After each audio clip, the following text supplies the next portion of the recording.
Hi. Have you ever felt what I call the white rabbit syndrome? That constant feeling of I'm late, I'm behind, I need to catch up. Living in a perpetual state of urgency actually takes its toll. It doesn't just wear down your sense of well being. When stress becomes a way of life, your body is flooded with cortisol, the stress hormone. And then over time, this can lead to exhaustion, anxiety, brain fog, and even illness. Our bodies just weren't designed to live in fight or flight mode. So, why do so many of us stay stuck there? Well, when I was 13, I sat on a beach on the east coast of Australia, mesmerised. The waves were massive, wild, alive in a way that I'd just never seen before. I was from the calm, still seas of the north, the Arafura Sea, where the water barely rippled. But here, here the ocean roared and surfers just leaned into those waves. They made those surfboards just dance on the waves. I was so captivated. I watched them lean in, shift their weight, glide through the chaos, through all the white water. They weren't fighting the waves, they were moving with them, present, steady, and strangely free. And it struck me this was the opposite of the white rabbit frenzy. No rushing, no panicking, just rhythm and flow. Now, even at a young age, that memory is still so profound to me. I knew that I was watching something really sacred.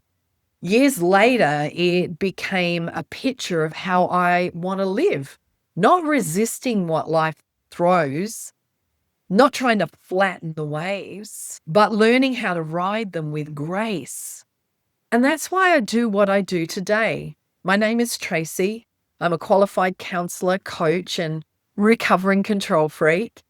And through Coach Aligned, we help women just like you align your values, your vision, and actions so that you can live really authentically and lead and lean into your eternal purpose, whether that's in a boardroom, the church, or at home. And here's the big idea. We often believe that balance means this sense of stillness, tranquility, peace. And while that's part of it, it's certainly not about getting everything perfectly aligned so that nothing wobbles. Real life isn't still. It moves, it shifts, it pulls. And what if balance isn't about control at all? What if it's about presence? The way to learning to live with this tension requires new skills, new ways of doing life. And when it feels hard, we may give up and default back to the myth that we can control everything to create certainty. And then we start striving and our lives look stressful and feel stressful. And I know that feeling. Like once I tried to surf, I wanted to try something new, a new way of living. I thought that I would make a brilliant surfy girl, but that skill evaded me and deep water terrifies me. So I gave up. And like surfing, learning anything new unfolds in stages. First, we don't know what we don't know. I didn't know how hard it would be to learn how to surf. The surfers made it look so easy, so grateful.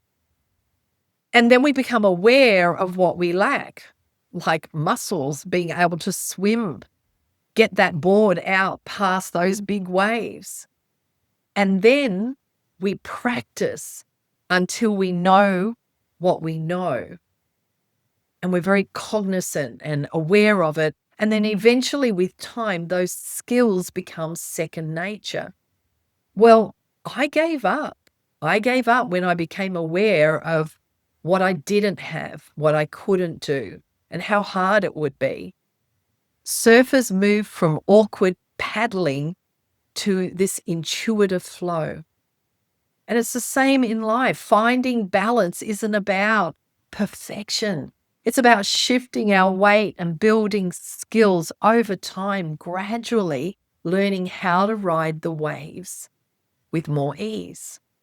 And what if healthy tension is actually a gift, helping us move forward instead of holding us back?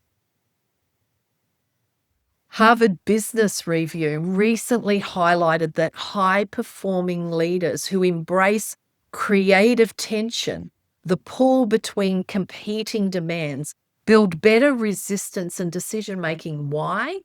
Because they engage with life instead of resisting it, instead of trying to control it. In everyday life, this looks like making space for both work and family without expecting either to be perfect. Choosing rest even when the to-do list is long, holding space for joy and grief at the same time. See, these leaders from the Harvard Business Review were trying to flatten the waves. They were learning to ride them in real time, just like we can do in our daily lives. You think about waves are constant. You can't stop them. You can anticipate them. You can learn to read and sense the movement of waves, the sets of waves. So you can't stop them, but you can choose how you're going to meet them. And a surfer doesn't panic at the sight of a swell. She leans in, adjusts, trusts her posture, and flows with it. Not passive, not controlling, engaged.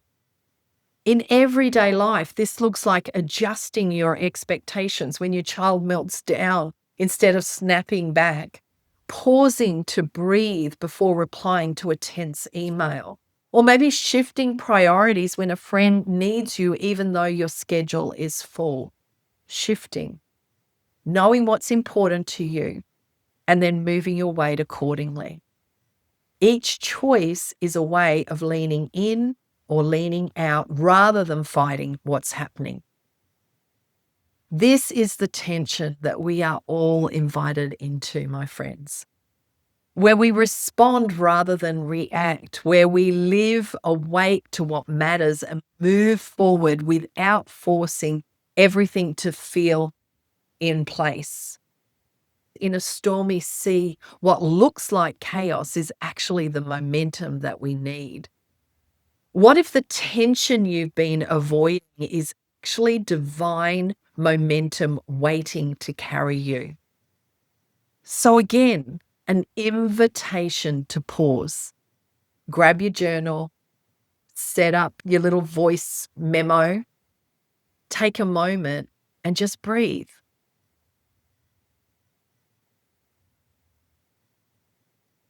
Where are you currently resisting what might be an invitation to engage? Where can you lean in?